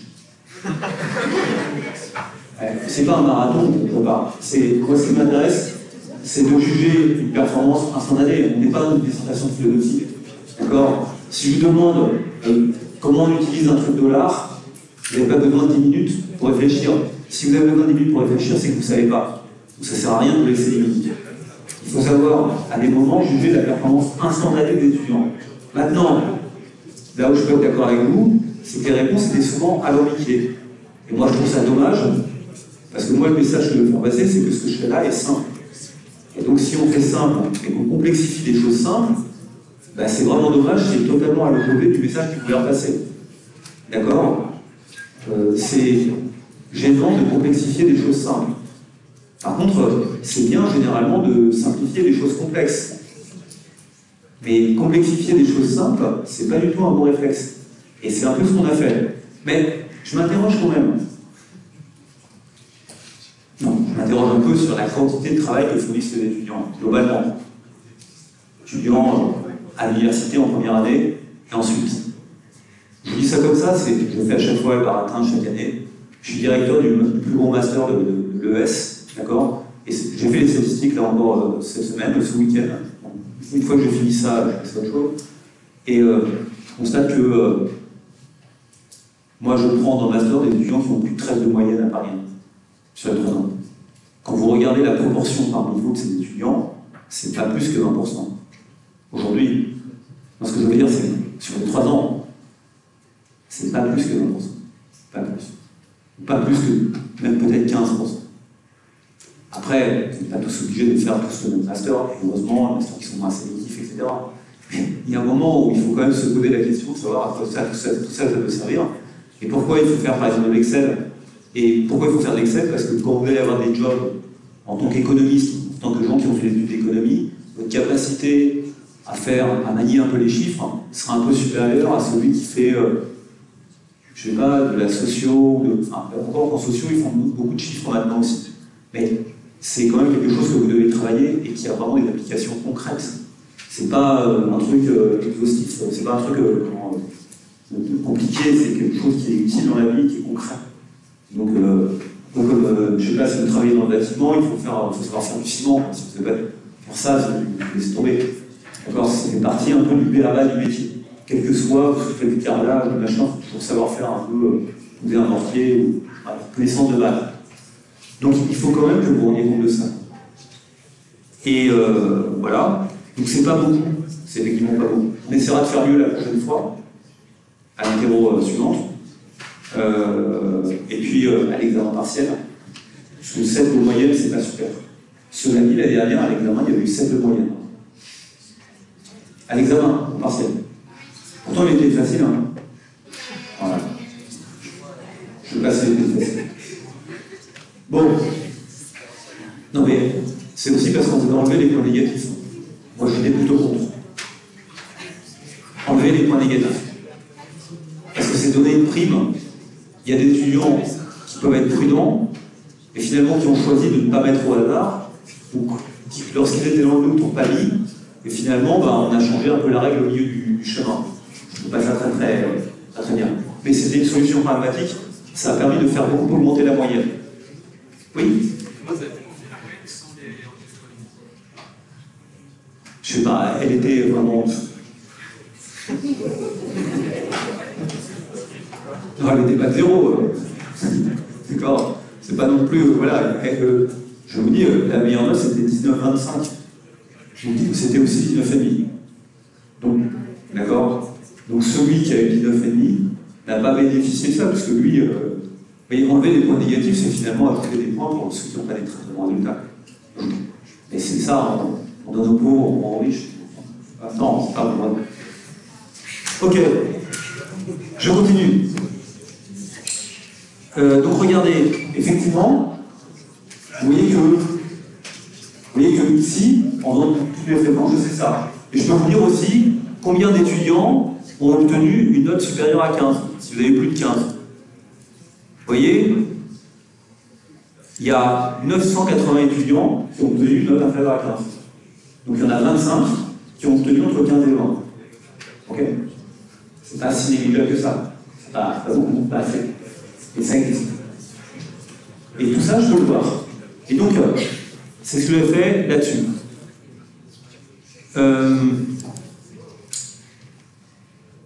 Vous avez compris comment manuellement vous pouvez faire ça. En fait, sur Excel, il y a un truc qui permet de compter automatiquement le nombre de modalités. D'accord? Je ne l'ai pas fait comme ça à la main en comptant. D'accord? J'ai utilisé une fonction Excel qui, lorsque je prends toute une série de trucs, est capable de dire combien il y en a dans chacune des catégories. Mais c'est un add-in, c'est un complément d'Excel qui est gratuit d'ailleurs, mais qu'il faut ajouter. Vous voyez sur la droite, il y a un truc qui s'appelle utilisateur d'analyse là-haut. Et ce truc-là me propose de faire des histogrammes. Transformer le fourier rapide en histogramme. D'accord? C'est un truc qu'il faut installer en plus. Et qui est gratuit, hein, qui n'est pas installé sur la version de base. Vous pouvez le faire ou pas, soit c'est pas très important, on s'en servira pas et c'est pas au programme de l'examen. Donc je reviens à ce que je faisais. Chapitre 4, c'était là, d'accord? Ah non, c'est pas ça. Ce que je faisais, c'était là. Ok. On est ok. Donc on a regroupé dans ce dessin-là, j'ai mis histogramme exhaustif, parce que toute l'information y est, d'accord? Parce que je ne vais pas regrouper les étudiants, c'est pour ça que je dis c'est exhaustif. Exhaustif, ça veut dire qu'il résume tout. Ok? Dans celui qui est en dessous, alors évidemment, là c'est représenté en termes d'effectifs, mais on est d'accord qu'il y a 90 étudiants qui ont obtenu 6 sur 20, 90 sur 1005. Donc si je le représente en termes de fréquence, je retiens exactement la même chose, sauf que là ça donne 9%, d'accord? Donc ça représente la même chose, simplement l'un est inscrit en termes d'effectifs et l'autre de pourcentage. Donc 7% des étudiants ont obtenu la note de 3 sur 20. D'accord? C'est comme ça qu'on le dit. Et c'est vraiment la note de 3 sur 20. Ce pas des gens qui ont eu entre 2,75 et 3,25. Ça n'existe pas. C'est que des gens qui ont eu 3. J'ai montré que ça pouvait être intéressant. On avait plusieurs manières éventuellement de regrouper, qu'on pouvait faire des regroupements au nombre de points. Que ça permettait de lisser certaines évolutions. C'est cette courbe-là, d'accord? Ok? Vous voyez qu'il y a une certaine uniformité des étudiants quand même entre 4 et 7. Il faut sortir de la masse. Hein. Enfin, vers le haut, hein, pas vers le bas. Sortir vers le bas, c'est pas très difficile. La fonction de répartition, donc on est d'accord que là, vous voyez, on peut le faire vraiment précisément. Je prends... Ah, ça s'est éteint du coup mon truc. Si je prends ici 10 sur 20, mais en fait, il faut que je prenne 9,5 sur 20, parce que vous vous rappelez que, d'accord, et si je représente ce point-là, à 9,5 sur 20, vous voyez qu'il y a un peu plus de 800 étudiants qui ont une note inférieure ou égale à 9,5. Ok? Un peu plus de 800. Ok? Mais attention, en fait, inférieur ou égal à 9,5, c'est-à-dire que si vous êtes supérieur ou égal à 10. D'accord? Parce que vous avez 9,5 et après vous sautez directement à 10. Donc c'est là où il ne faut pas se faire avoir dans mon truc, je n'ai pas fait attention, je n'ai pas suffisamment dit ça, et que quand on le fait à 9,5, ici ce 1100 ou ce 1102, c'est ce qu'on avait vu sur l'autre dessin, le complémentaire à 2005, c'est les gens qui ont la moyenne. D'accord? Donc c'est tous les gens qui sont la moyenne, ils sont là. Ils sont là, d'accord? Et il y en a à peu près 200. Ok? Bon, évidemment, si vous pouvez faire pas la même chose avec 15, vous voyez que après ça devient très très plat parce que malheureusement il n'y a pas beaucoup de gens entre 15 et 20. Il y en a quand même. C'est bon? Donc vous voyez l'utilité d'avoir la fonction de répartition. C'est quoi la médiane? La médiane, c'est la moitié d'échantillons, c'est combien? C'est à peu près 500. C'est là. D'accord? 500, c'est la moitié d'échantillons. Et bien, monsieur 503, ou madame 503, quelle est sa note? Vous pouvez le prendre ici. Ça, c'est monsieur Médian, ou madame Médian. D'accord? Et si vous prolongez jusque-là, vous pouvez voir sa note. Ça, c'est la médiane. Vous voyez, la médiane, ici, on a l'impression qu'elle est de 6,5, mais en fait, c'est pas vrai, elle est de 7, liée à la manière dont je découpais les choses. Mon découpage de matériaux. Et c'est 7. D'accord? On retrouve une fois de 7. Donc la moitié des étudiants ont une note inférieure à 7. L'autre moitié une note supérieure à 7.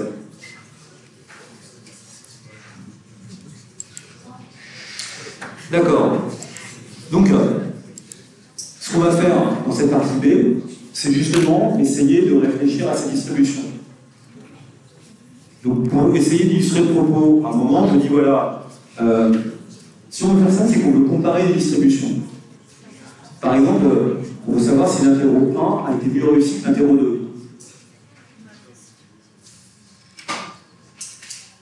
Si l'interro 1 a été mieux réussi que l'interro 2, ça serait quand même un scénario catastrophe. Hein. Parce que là, c'est le truc à la fin où j'ai des deux. Et le pire, c'est la dernière session, c'est de pire en pire. Non, donc effectivement, on veut quelquefois comparer les distributions.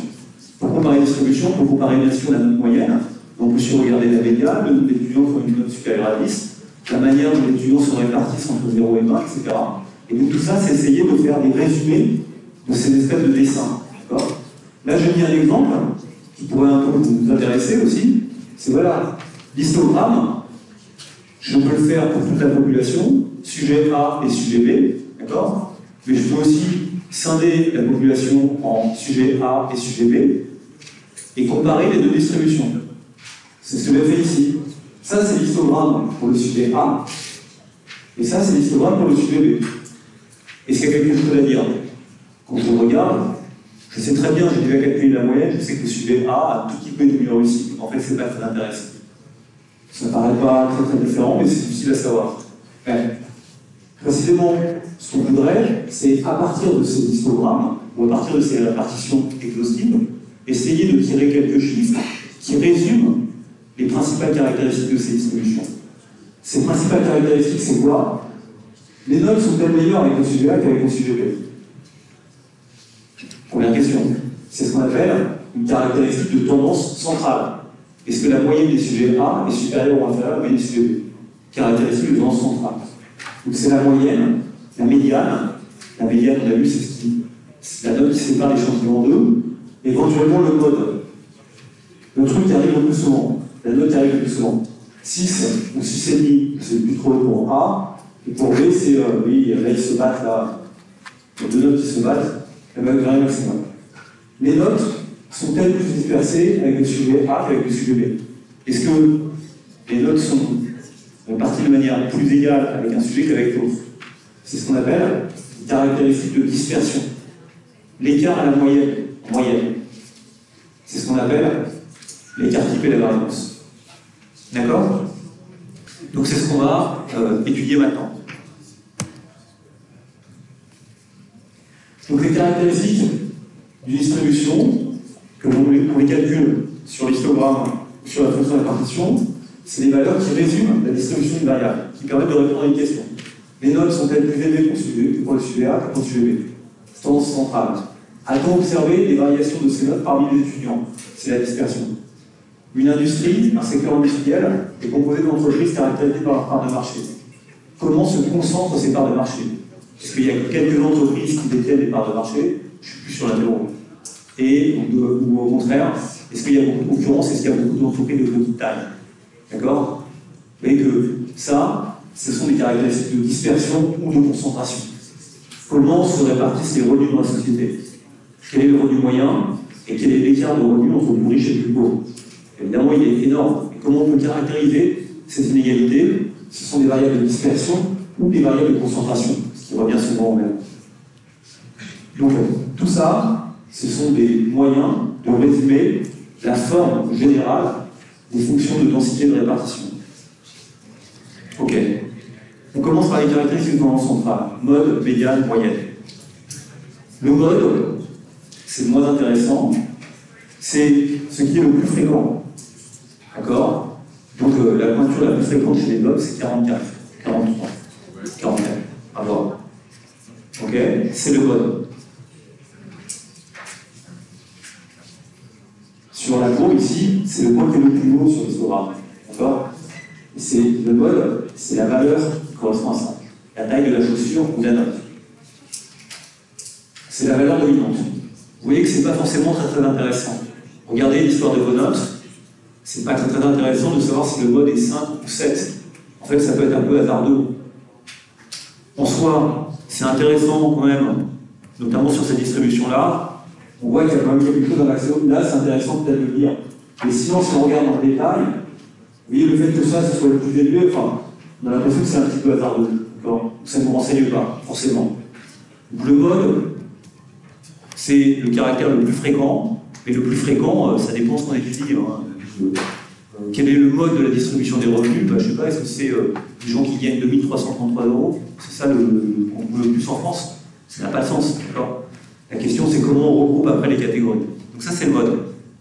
Donc mode d'une variable discrète, pour le coup, ça a un sens. Puisque une variable discrète, il y a justement ce problème de discrétisation. La variable discrète, la famille la plus fréquente, c'est une famille avec un enfant. D'accord? Et là, pour le coup, le mode veut dire quelque chose. Mais si on sort de cet exemple-là, le mode ne veut pas dire grand-chose. D'accord? Mais d'accord, la famille la plus fréquente, c'est 45,3%. Ok.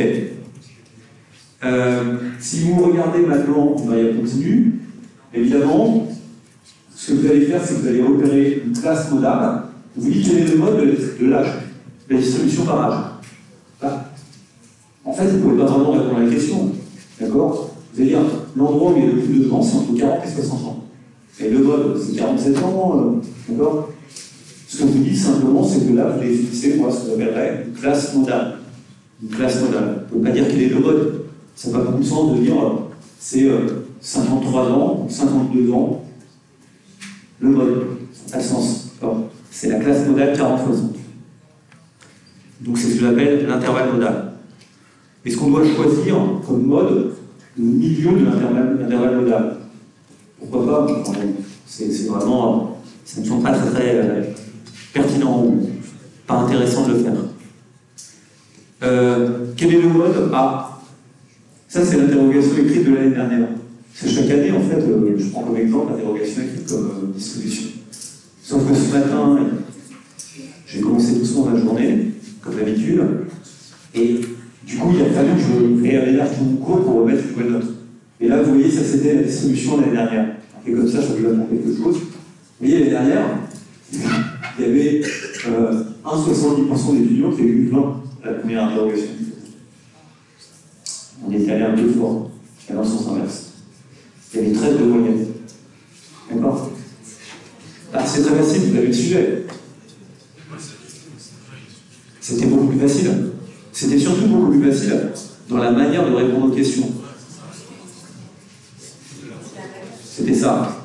Bon, là, est-ce que le mode, là c'est les notes de l'année dernière, c'est pour le mode de cette année. Alors la dernière, c'est plus intéressant, c'est parce qu'il y avait noté au quart de point. Du coup, c'est pour ça que c'est plus compliqué que cette année. Cette année, en supprimant les points négatifs, d'accord? Et vous voyez, il y a des gens qui avaient jusqu'à moins de 3,5. Ok?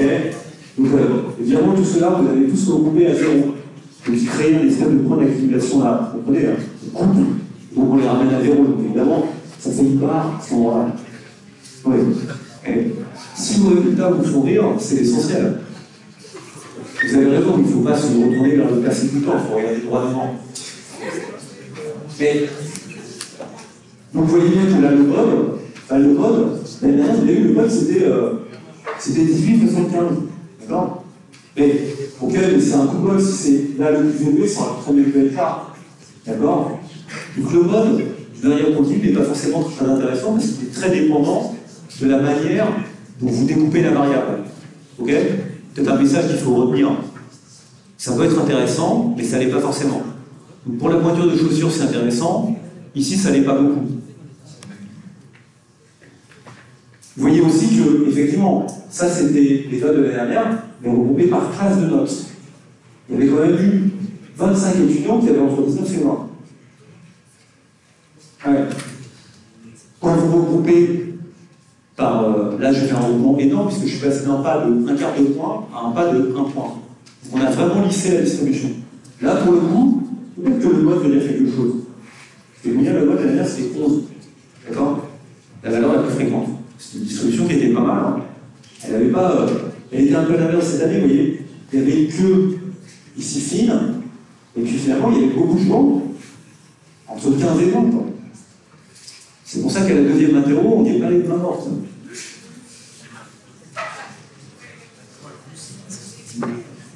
Mais non, on ne fait pas exprès, on ne veut pas tout. Mais c'est important d'avoir un bon avis. Donc, alors attention, toujours sur le même paragraphe, si vous voyez, si vous avez des modes avec des différentes amplitudes, c'est un peu gênant. Parce que là, je prends l'exemple, dans les notes, les amplitudes étaient toujours les mêmes. Un point, un quart de point, un demi-point. Si vous prenez la distribution des salaires parmi les effectifs dans une entreprise, d'accord? Vous voyez, vous allez avoir des classes qui sont d'amplitudes différentes. 50% des gens gagnent moins de 2 000 euros. Et comme on ne dit pas quel est le salaire minimum, ça peut être 50 euros jusqu'à 2 000 euros. D'accord? Après, on a une classe qui est 2 000, 3 000. La classe la plus fréquente, c'est entre 0 et 2 000. D'accord? Maintenant, si on a envie de dire quel est le mob, ou quelle est la classe modale, eh ben, il faut opérer une rectification de test. D'accord? C'est pas de tableau non plus. Je veux dire, celle-là, elle a 2 lignes d'amplitude. Donc il y a 25%, 25%. D'accord? Si vous acceptez l'idée que c'est uniforme à l'intérieur, ce qui est peut-être complètement faux. Alors que celle-là, elle est d'amplitude 1000, et donc je vais pouvoir mettre 30% dedans. Là aussi, vous voyez, là, le 20%, je dois aussi le répartir entre les deux. Donc, la classe modale, elle est là. Parce que quand je compare un mode, quelle est la fréquence, la modalité la plus fréquente? Il faut que la largeur des modalités soit la même. C'est un peu ambigu. Ok. Simple à repérer graphiquement. Vous regardez quel est le maximum. Pas évident pour une distribution continue, ça dépend du découpage des classes d'intervalle. Comment vous représentez les données. Ça ne se prête pas au calcul algébrique. Que fait-on lorsqu'il y a plusieurs modes locaux? C'est ce qu'on appelle Twin Peaks. Vous connaissez la série Twin Peaks? Ça s'améliore parce que chaque année, j'ai l'impression qu'il y a plus d'étudiants qui connaissent la série Twin Peaks que l'année d'avant. C'est plutôt bon signe. Vous voyez, on a une distribution polarisée dans une société. C'est une société où il y a beaucoup de pauvres, pas mal de riches, et il n'y a pas de classe moyenne. Donc si c'est la répartition des revenus, vous avez une forme de ce qu'on appelle une polarisation. Pas beaucoup de gens mieux, mais beaucoup de gens développés. C'est une distribution multimodale. C'est souvent ce qu'on observe pour les étudiants. Des étudiants qui ne réussissent pas du tout, qui ont 6 sur 20, 4 sur 20 ou 5 sur 20. Et puis après, vous avez un pôle d'étudiants qui ont autour de 11-12. Ok? Et entre les deux, vous n'avez pas tant de monde que ça. C'est vrai, c'est de la réalité. Il n'y a pas beaucoup d'étudiants qui ont 9,5 ou 9. Soit 6, soit 12, soit 11. C'est une distribution plurimodale ou en tout pics. 2 pics. D'accord? Ok. Bon, je vous propose qu'on se retrouve peut-être samedi. N'oubliez pas que le TU, le TD4, est disponible sur l'EPI et qu'on fera une distribution peut-être à partir de demain de ce TD4.